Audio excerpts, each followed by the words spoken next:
Good morning, students. Today is day 4 of digital learning. Today we will look at solving for a missing number in a proportional situation. Today you will need a pencil, paper, and your beautiful brain. I really miss you guys. Don't forget, start at Schoology, find today's folder, open it up, start at the top and work down. You must complete each part in order.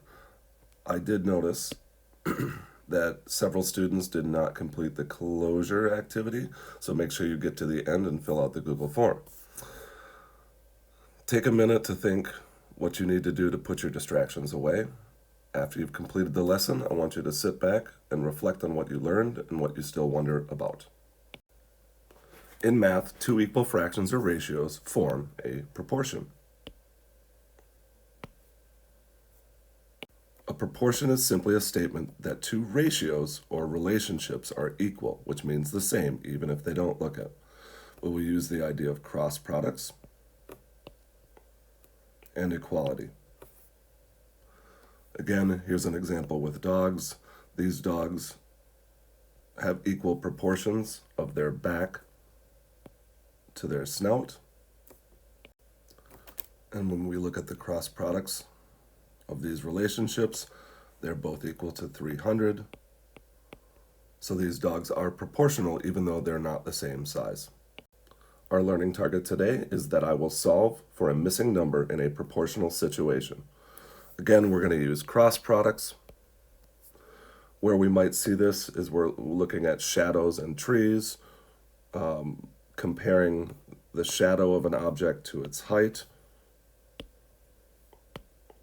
The shadow to its height. This is a relationship because the sun is so far away, it essentially forms two similar triangles.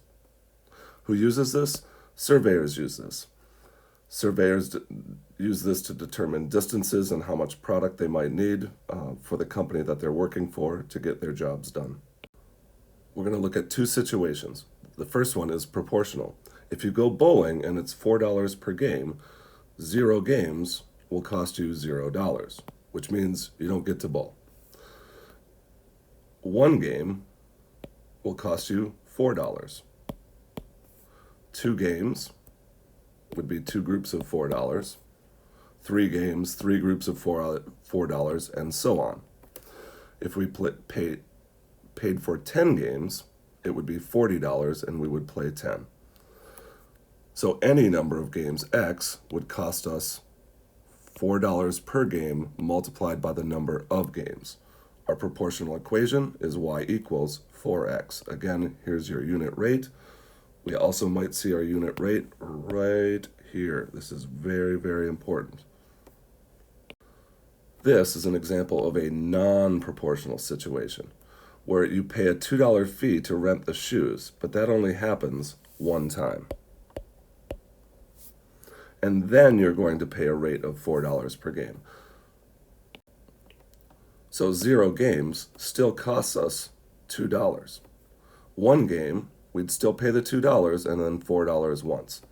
2 games, pay the $2 for the shoes, and then we pay $4 twice, $10 total, and so on. For 10 games, you'd pay the $2 shoe rental just once, $4 per game for 10 games for a total of 42.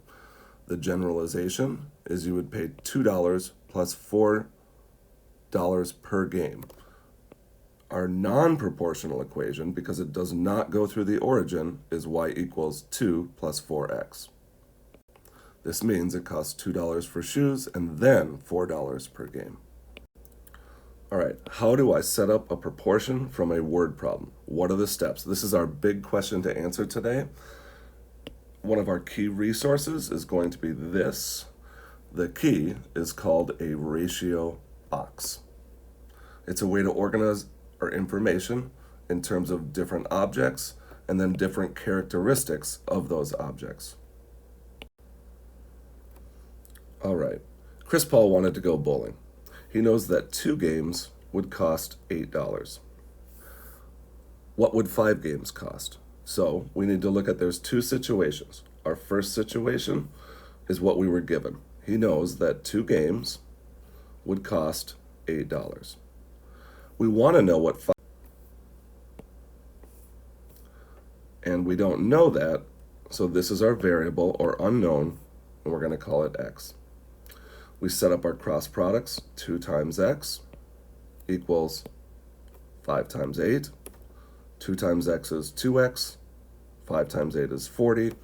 We see multiplication, so we use the inverse operation of division, and we get that the number of dollars would be 20. So it would cost Chris Paul $20 to bowl 5 games. Games would cost.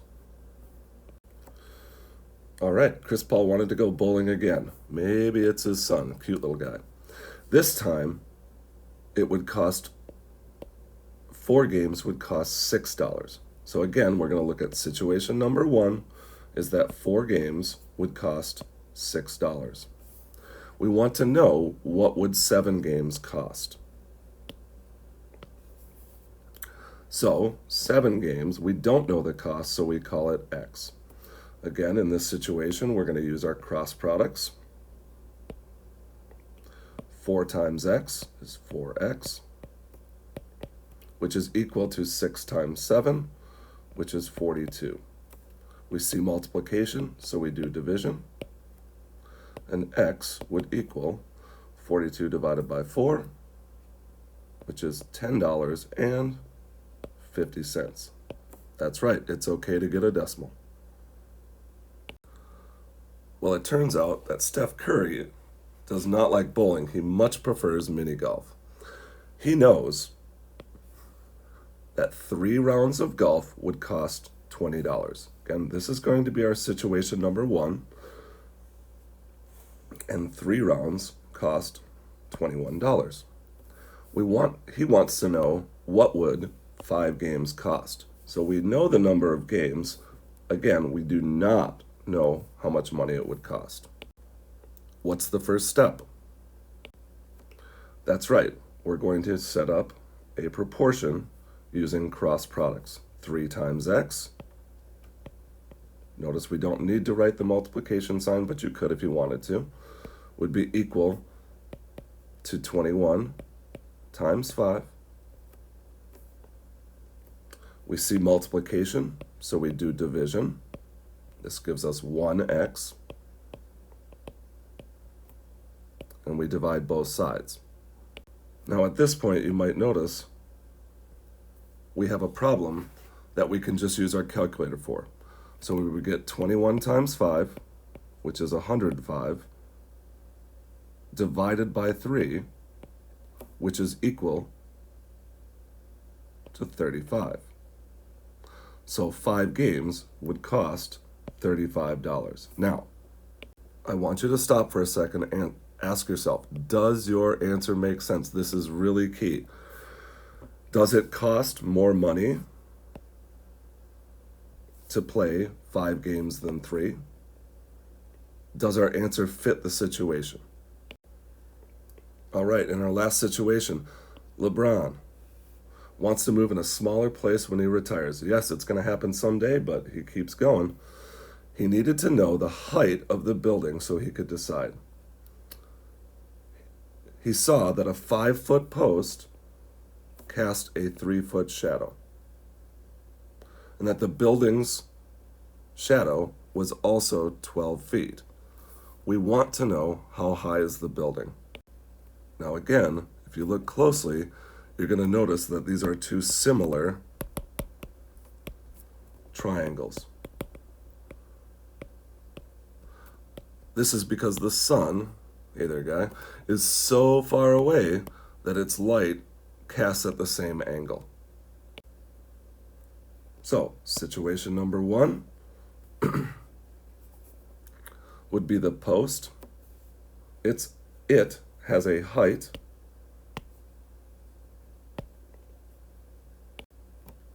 of 5, and its shadow is 3 feet long. Notice the height is actually shorter than its shadow. So in situation number 2, we don't know the height, so we have to call it x.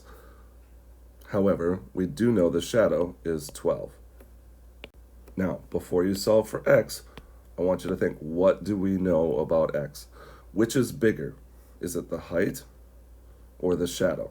So when we look to find x, we want to say, well, we know that the height has got to be more than 12 because the height is longer or higher, than the shadow. What equation can we write from our ratio box? That's right, 3 times x, or 3x, will be equal to 5 times 12. So 3x is the same as 60. We see multiplication, so we do division. So x equals 20. Now, we have to ask ourselves, when we write 20 in, is the height larger than the shadow? And it looks good here. If we write it into our picture, and sometimes this is key, we would also see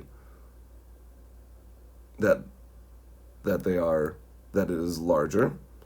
And you should notice that the cross products are both 60 and 60 when we put our number back in. So how tall is the building? The building is 20 feet tall. All right, let's talk about one common confusion. Some students just write the numbers of a problem in the order that they see them. I want you to be really careful with this. If we look at our picture, a 10-foot tall shadow, 10-foot tall basketball hoop makes a 12-foot shadow. So how long is the shadow of a 15-foot tall tree?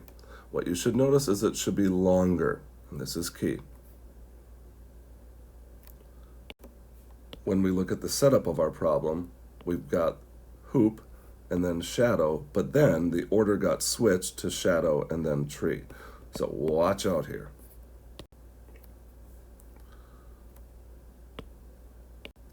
So let's reread this problem. A 10-foot basketball hoop makes a 12-foot shadow. So we've got 10 and 12. How long is the shadow of a 15-foot tall tree? And notice, how long is the shadow of a 15-foot tall tree? Uh-oh, we got that absolutely backwards. The object is 15 feet tall. However, we do not know its height. Notice the order got switched. We need to be very careful of this. So let's solve it out one last time. What are the cross products? 10 times x should equal 12 times 15. So 10x equals 180. We see multiplication, so we do division. And x should equal 18. Now, does it make sense? Is 18 longer than the shadow of 12? So when we write our numbers back in, 10, shadow 12, 15, shadow 18, we should be able to see that our shadows are indeed longer. All right, great job, class. You made it. Another one down. Our next step will be to use this when we want to find missing number in percent problems. So stay tuned. Hang in there, guys.